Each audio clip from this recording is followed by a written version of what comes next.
Senhoras e senhores, bom dia, sejam muito bem-vindos a este nosso podcast, em que nós tratamos uma vez por semana de alguma obra e trazemos alguma reflexão para a sua vida. No dia de hoje eu escolhi a Apologia de Sócrates, escrito por Platão. Esta obra que é escrita, segundo alguns, em 399 antes de Cristo, portanto 400 anos antes do nascimento de Jesus, é feita a defesa de Sócrates. Na verdade, é o julgamento de Sócrates, a sua fala, quando ele então é condenado à morte. Sócrates é mentor de Platão, que será mentor de Aristóteles. De maneira que quando nós olhamos para Platão, nós estamos diante de alguém cujo mentor era Sócrates e pupilo Aristóteles.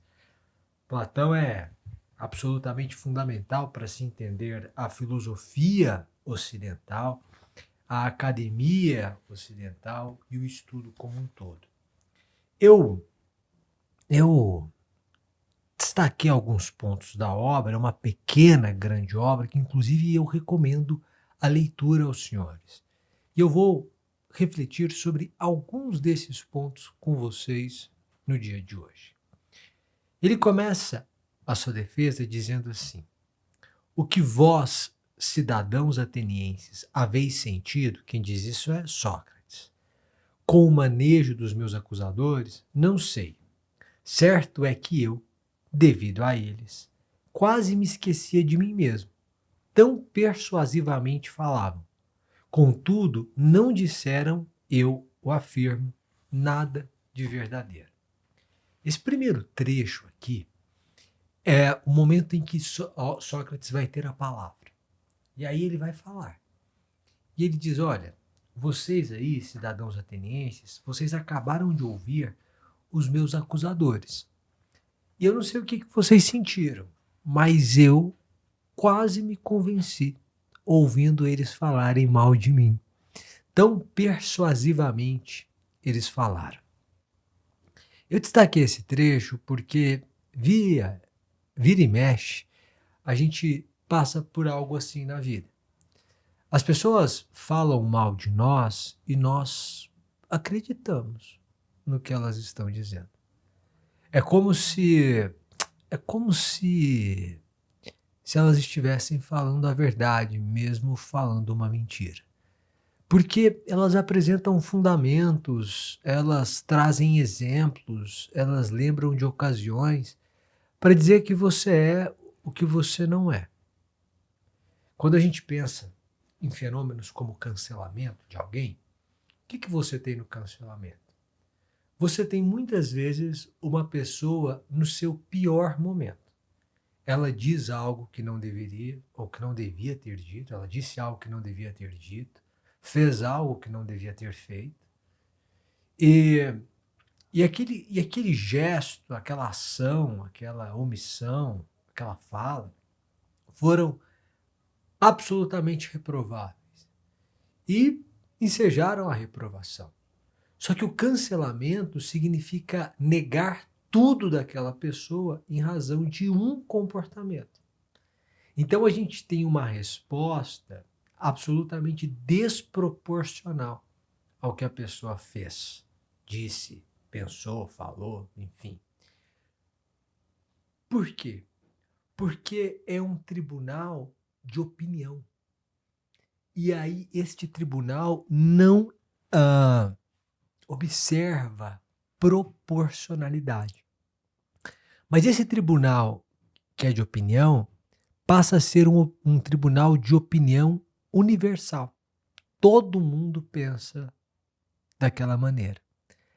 E aí nós estamos diante daquilo que Schopenhauer vai chamar de aparente verdade universal. Na sua obra, em que ele trata dos 38 estratagemas, né, a arte de ter razão. E ele vai dizer o seguinte: às vezes nós não estamos diante de uma verdade universal. Parece verdade universal, mas na verdade é uma opinião universal. Imagine o seguinte, e aí eu vou tratando da obra de Schopenhauer aqui com essa ligação de Platão. Imagine o seguinte: Acontece alguma coisa. Alguém fala alguma coisa. Essa fala é infeliz. Então, 3 ou 4 influenciadores de peso, gente que tem 10 milhões de seguidores, eles se unem para cancelar aquele indivíduo. Então, eles postam ao mesmo tempo uma crítica àquela fala dele. Somando, eles têm 40 milhões de seguidores, porque mesmo com as coincidências, quer dizer, os seguidores de um coincidem com o do outro, coincidem em 20%.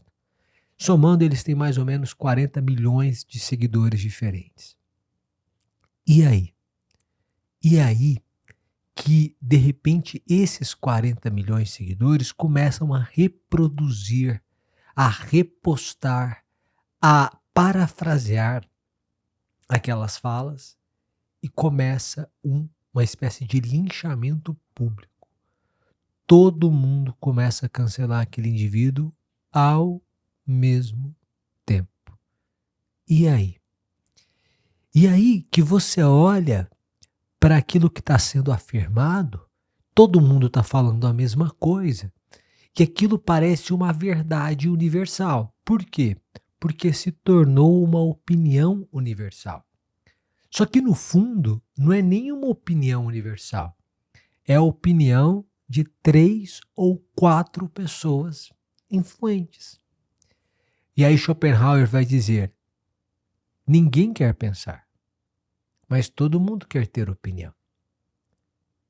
Pouca gente quer refletir, mas todo mundo quer emitir uma ideia. A ideia não é dele, mas parece ser. E aí o que a gente tem? A opinião de 2 ou 3 pessoas que acabam convencendo de 3 ou 4 pessoas que acabam convencendo 30 ou 40 milhões de pessoas, de maneira que a opinião de 4 passa a ser a opinião de 40 milhões. Ou seja, uma opinião universal. E a opinião universal parece uma verdade universal. E essa verdade universal pode se traduzir em mentira. Pode ser uma mentira. Parece que é verdade. Parece que é universal. Parece que é a opinião pensada e refletida de todo mundo. Mas em realidade, não é verdade. Não é uma opinião universal. É só a reprodução de 3 ou 4 opiniões. Quando você vai dizer, Summer, dá um exemplo. Você vai ter vários exemplos na justiça, né? Às vezes a pessoa é acusada de alguma coisa, a opinião pública já a condena. Quando você vai para o processo diz não. As provas produzidas aqui não querem dizer nada disso. Não aconteceu nada disso. O sujeito não fez nada disso, etc. Só. Aqui, senão vou congelar aqui no estúdio. Não houve nada disso. Não esqueça, não aconteceu. Mas a opinião pública está ali. Parece verdade, mas é mentira. Só que a retratação, a absolvição, a correção, elas não têm o mesmo apelo que a denúncia. Então existe uma perda reputacional que é irreparável. É irreparável.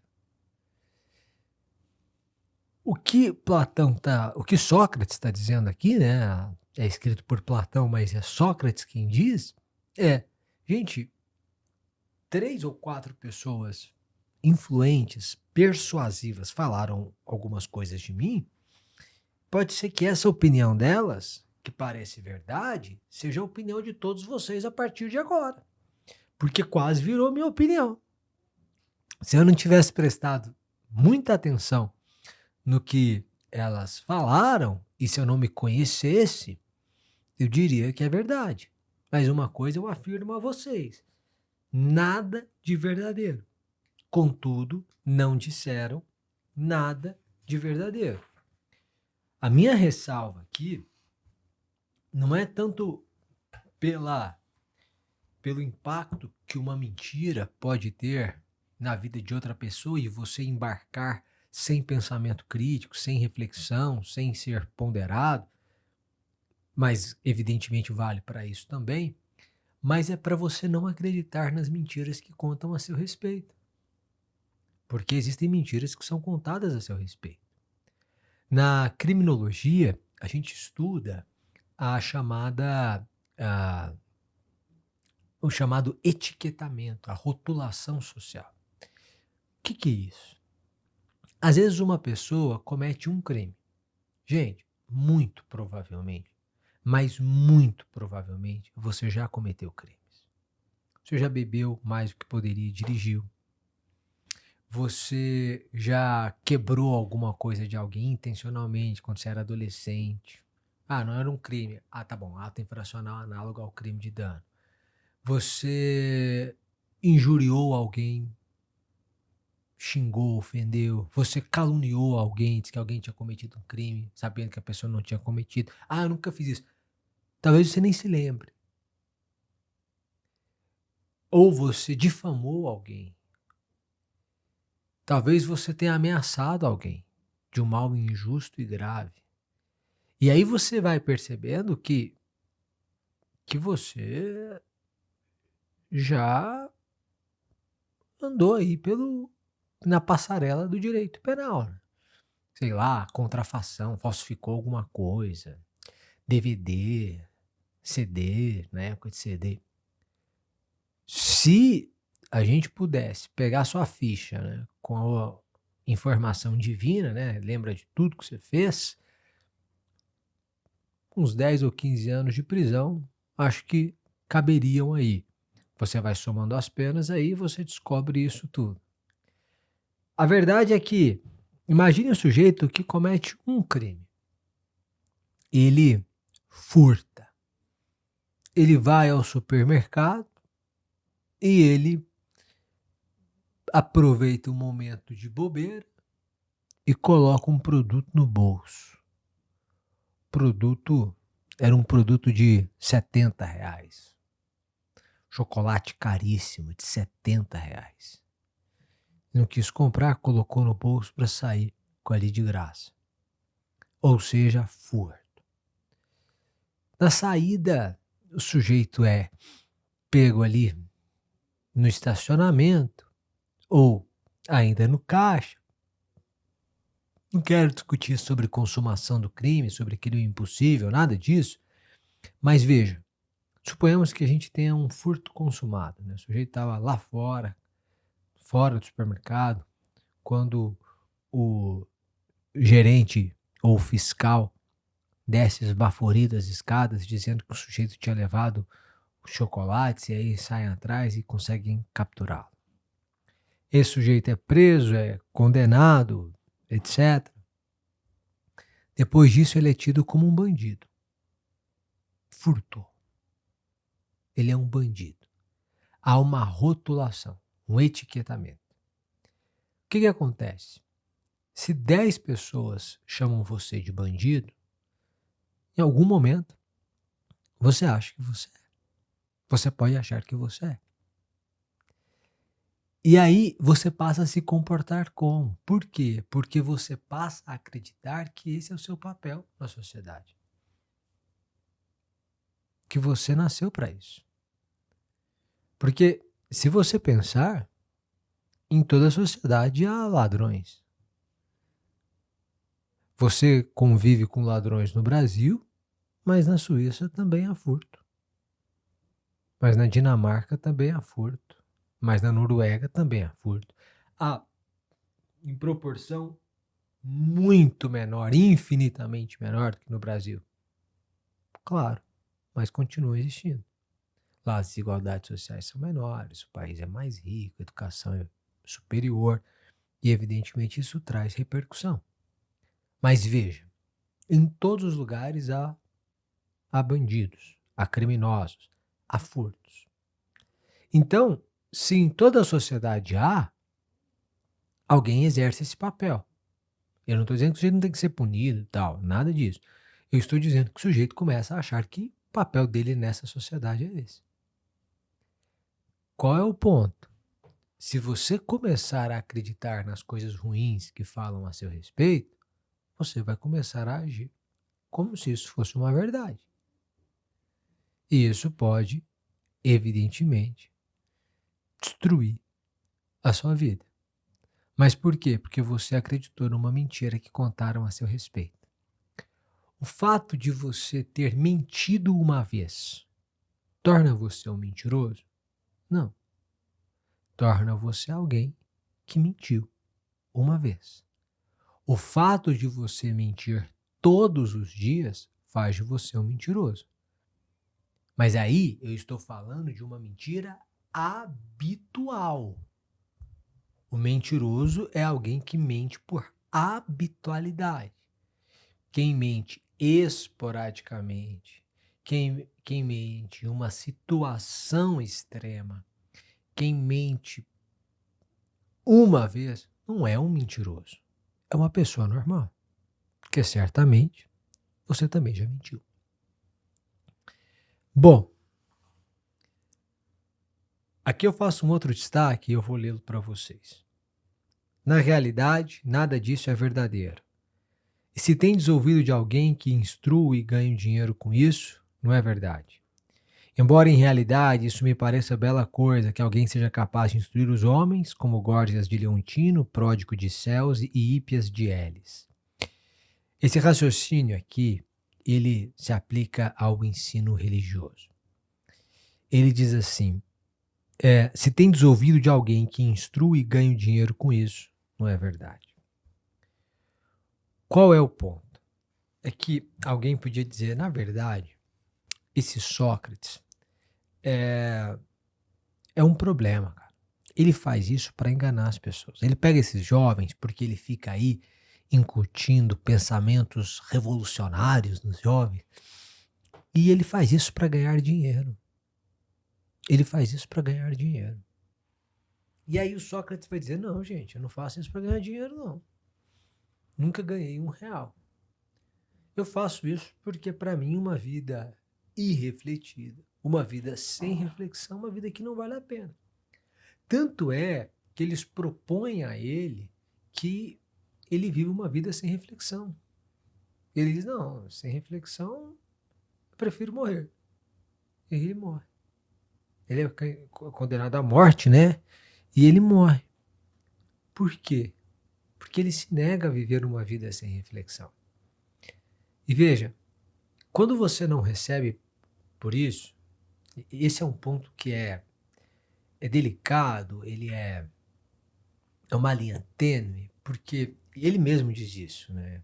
Cara, eu acho justo que uma pessoa ganhe dinheiro por ensinar. Ele está dizendo isso, eu acho justo. Então, você pensa às vezes no ensino religioso e você tem movimentos, tanto em todas as religiões, né?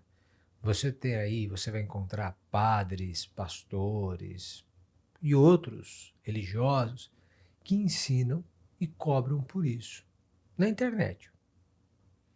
E Sócrates vai dizer, eu acho justo isso, né? O sujeito ganhar com esse ensino, com essa instrução. E me parece que é, porque o homem comerá do suor do seu próprio trabalho. Então ele está trabalhando, ele está suando, então é justo que ele receba por isso. Só que quando você recebe dinheiro pela instrução que você ministra, isso faz a pessoa muitas vezes se questionar se a consequência é a causa e se a causa é a consequência. Como assim? Bom, eu ministro. Tá bom, mas eu ministro porque eu quero ensinar ou porque eu quero ganhar dinheiro? Qual é a minha motivação? Eu quero instruir ou eu quero auferir renda? Ah, eu quero os dois. Não, mas qual dos dois é a razão? Por quê? Porque uma coisa é a razão, outra coisa é a consequência. Uma é a causa, outra é a consequência.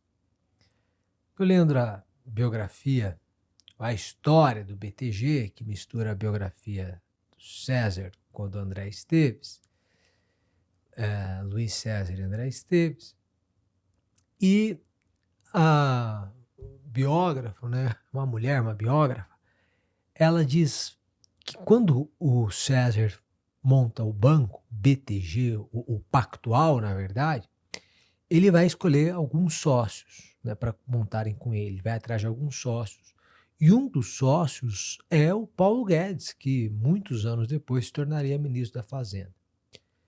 Na hora de escrever o que eles queriam com essa sociedade, o César coloca 3 frases e pede para o Guedes colocar em ordem de prioridade. O que você quer com essa sociedade? Ficar rico,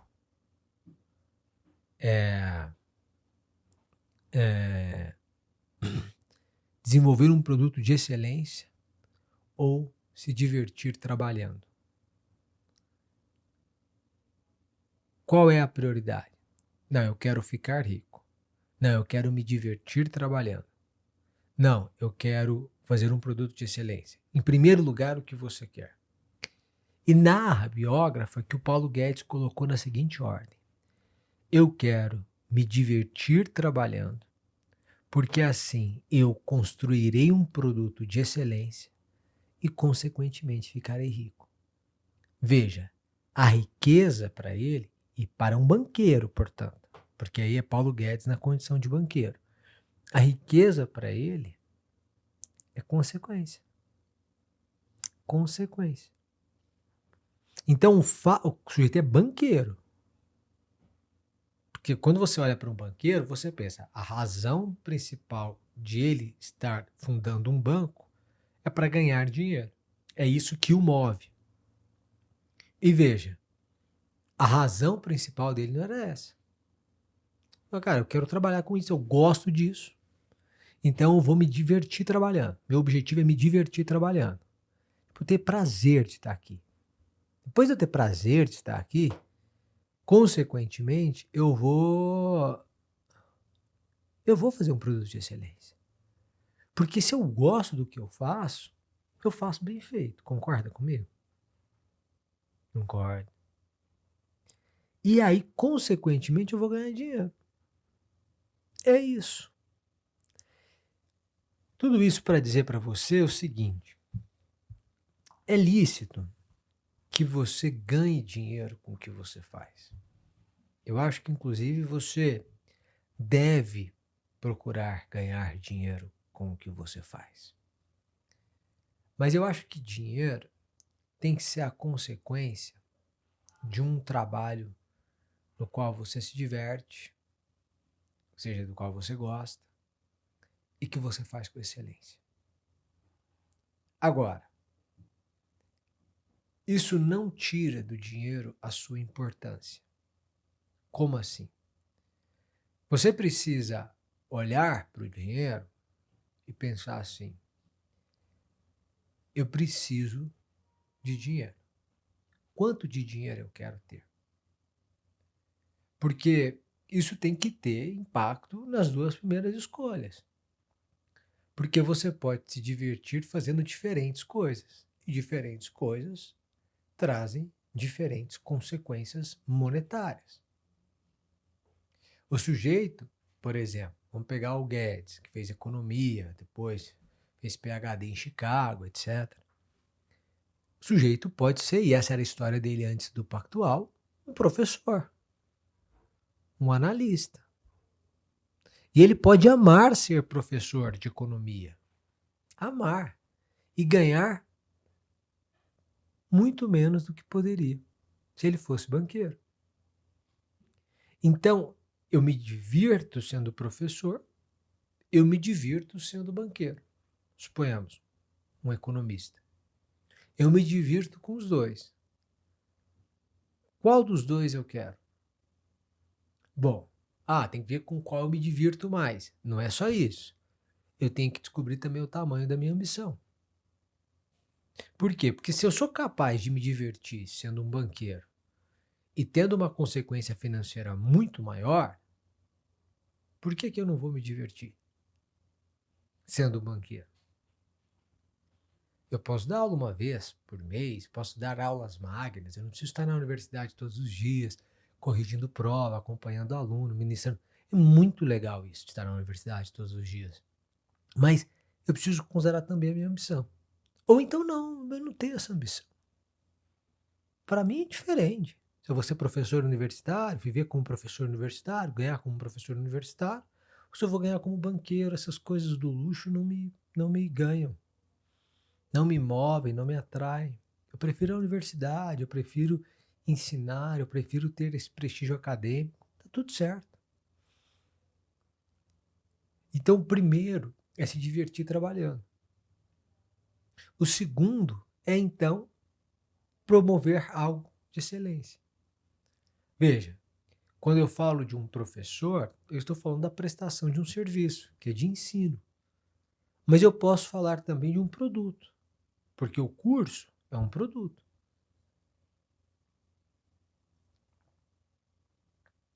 Verdade. O curso é um produto. Entendeu? E para além do produto, a consequência financeira. Então, eu não vou me alongar, só para você ter com clareza. E eu deixo essa reflexão para você. Se você tivesse que escolher a razão do seu trabalho, o que você quer com o seu trabalho? Se divertir enquanto trabalha, fazer um trabalho de excelência ou ganhar muito dinheiro? Esses três, qual seria a ordem que você os colocaria? A análise completa do livro Apologia de Sócrates, de Platão, está dentro do Clube dos Pensadores.